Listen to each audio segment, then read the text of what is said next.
en nombre de la seguridad nacional, miles y miles de seres humanos, generalmente jóvenes y hasta adolescentes, pasaron a integrar una categoría tétrica y fantasmal, la de los desaparecidos. Palabra, triste privilegio argentino, que hoy se escribe en castellano en toda la prensa del mundo. Arrebatados por la fuerza, dejaron de tener presencia civil.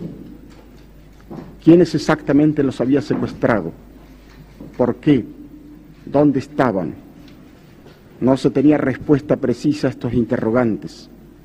Las autoridades no habían oído hablar jamás de ellos, las cárceles no los tenían en sus celdas, la justicia los desconocía y los habeas corpus solo tenían por contestación el silencio. En torno de ellos crecía un ominoso silencio. Nunca un secuestrador arrestado, jamás un lugar de detención clandestino individualizado, nunca la noticia de una sanción a los culpables de los delitos.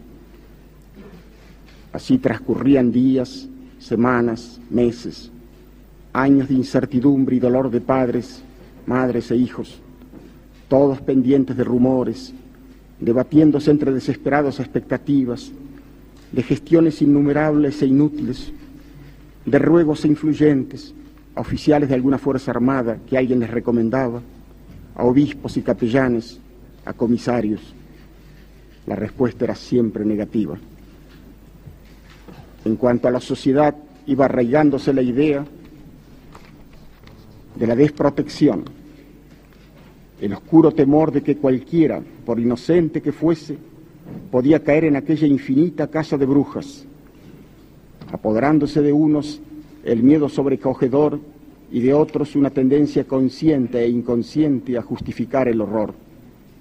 Por algo será, se murmuraba en voz baja, como queriendo así propiciar a los terribles e inescrutables dioses, mirando como apestados a los hijos o padres del desaparecido. Sentimientos, sin embargo, vacilantes, porque se sabía de tantos que habían sido tragados por aquel abismo sin fondo, sin ser culpable de nada, porque la lucha contra los subversivos, con la tendencia que tiene toda clase de brujas o de endemoniados, se había convertido en una represión demencialmente generalizada, porque el epíteto de subversivo tenía un alcance tan vasto como imprevisible. En el delirio semántico todo era posible, desde gente que propiciaba una revolución social hasta adolescentes sensibles que iban a villas miserias para ayudar a sus moradores. Todos caían en la redada. Dirigentes sindicales que luchaban por una simple mejora de salarios, muchachos que habían sido miembros de un centro estudiantil, periodistas que no eran adictos a la dictadura, psicólogos y sociólogos, jóvenes pacifistas, monjas y sacerdotes que habían llevado las enseñanzas de Cristo a barriadas miserables, y amigos de cualquiera de ellos, y amigos de sus amigos, gente que había sido denunciada por venganza personal o por secuestrados bajo tortura, en su mayoría inocentes de terrorismo, y ni siquiera de pertenecer a los cuadros combatientes de la guerrilla, porque estos presentaban batalla y morían en el enfrentamiento o se suicidaban antes de entregarse, y pocos llegaban vivos a manos de los represores. Desde el momento del secuestro, la víctima perdía todos los derechos, privada de toda comunicación con el mundo exterior, confinada en lugares desconocidos, sometida a suplicios infernales, ignorante de su destino mediato e inmediato, susceptible de ser arrojado al río o al mar, o reducido a cenizas. Seres que, sin embargo, no eran cosas, sino que conservaban atributos de la criatura humana, la sensibilidad para el tormento, la memoria de su madre o de su hijo o de su mujer, la infinita vergüenza por la violación en público. Seres no solo poseídos por esa infinita angustia y ese supremo pavor, sino, y quizá por eso mismo, guardando en algún rincón de su alma alguna descabellada esperanza. Con tristeza, con dolor, hemos cumplido la misión que nos encomendó en su momento el presidente constitucional de la República. Esa labor fue muy ardua, porque debimos recomponer un tenebroso rompecabezas, después de muchos años de producidos los hechos, cuando se habían borrado deliberadamente todos los rastros, se habían quemado toda la documentación y hasta se había demolido edificios. Hemos tenido que basarnos, pues, en las denuncias de los familiares, en las declaraciones de aquellos que pudieron salir del infierno y aún en los testimonios de represores que por oscuras motivaciones se acercaron a nosotros para decir lo que sabían. Fuimos acusados de no propiciar la reconciliación nacional, de activar los odios y resentimientos, de impedir el olvido. Pero no es así. No estamos movidos por el resentimiento ni por el espíritu de venganza.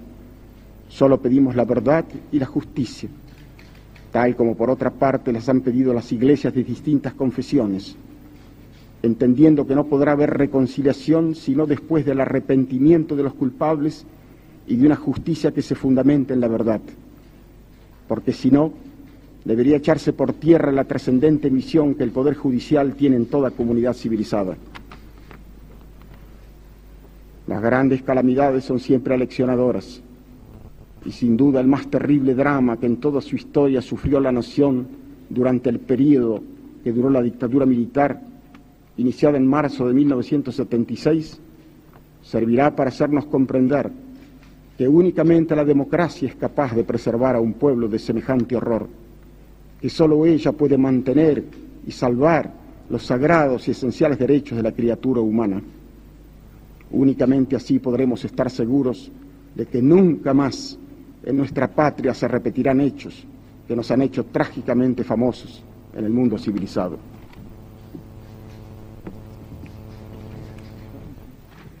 Vamos a entregar el informe.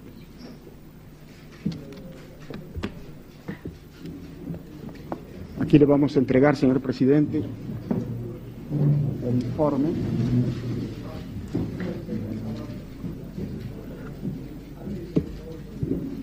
y las carpetas anexas.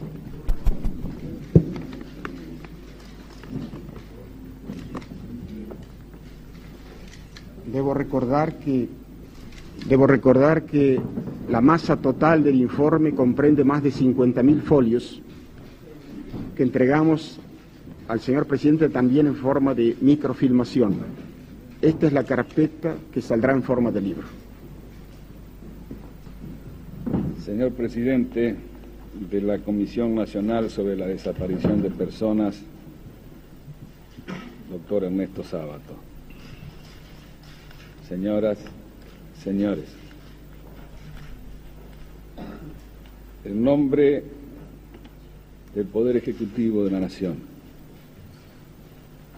y estoy seguro que digo bien en nombre del pueblo argentino, quiero expresarle el agradecimiento de todos. Necesitábamos sin duda de la tarea que ustedes han realizado. Sabemos que ha significado para ustedes un esfuerzo físico tremendo, pero nos consta que por encima de ese esfuerzo han tenido ustedes que superar algo que es mucho más fuerte. Han tenido que superar el agobio del dolor con el que se han encontrado a través de todos estos días de tan intenso trabajo. El país necesitaba en consecuencia este ejemplo de ustedes, así como necesita saber la verdad acerca de lo que pasó. Porque sobre la base de la mentira o de la oscuridad no podemos construir la unión nacional. Y solamente sobre la base de la verdad y de la justicia es que podemos encontrarnos en la reconciliación, tomados, ¿por qué no?, de la mano de la bondad. Yo creo que lo que ustedes han hecho ya ha entrado en la historia de nuestro país. Constituye un aporte fundamental para que de aquí en adelante los argentinos sepamos cabalmente, por lo menos, cuál es el camino que jamás deberemos transitar en el futuro, para que nunca más el odio, para que nunca más la violencia perturbe, conmueva y degrade a la sociedad argentina. Yo sé muy bien que no todos van a estar conformes. Sé muy bien que es algo que sucede permanentemente a quienes actúan y pretenden actuar en el marco de la ley, en el marco del Estado de Derecho, con un sentido de justicia y no como una forma de venganza.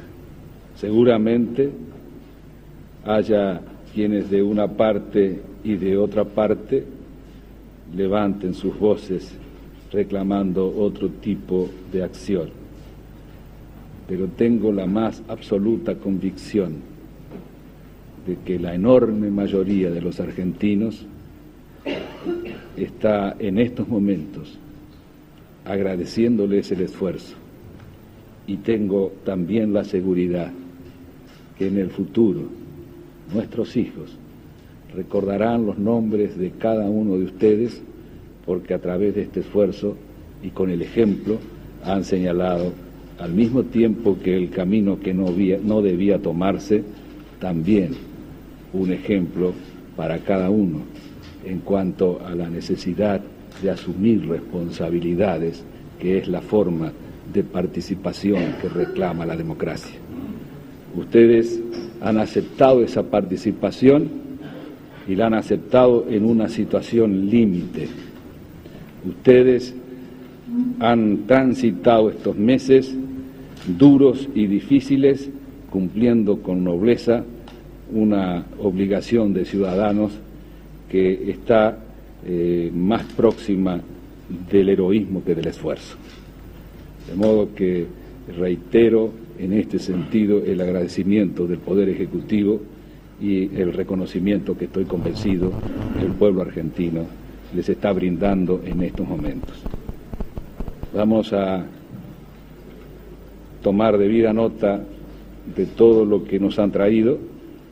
Va a actuar como corresponde en la Argentina la justicia, a través del debido proceso, en el marco del Estado de Derecho, y vamos a encontrar seguramente con la misma inquietud, con la misma apelación de carácter espiritual que ustedes permanentemente han puesto de manifiesto, vamos a encontrar los argentinos la paz que estamos reclamando.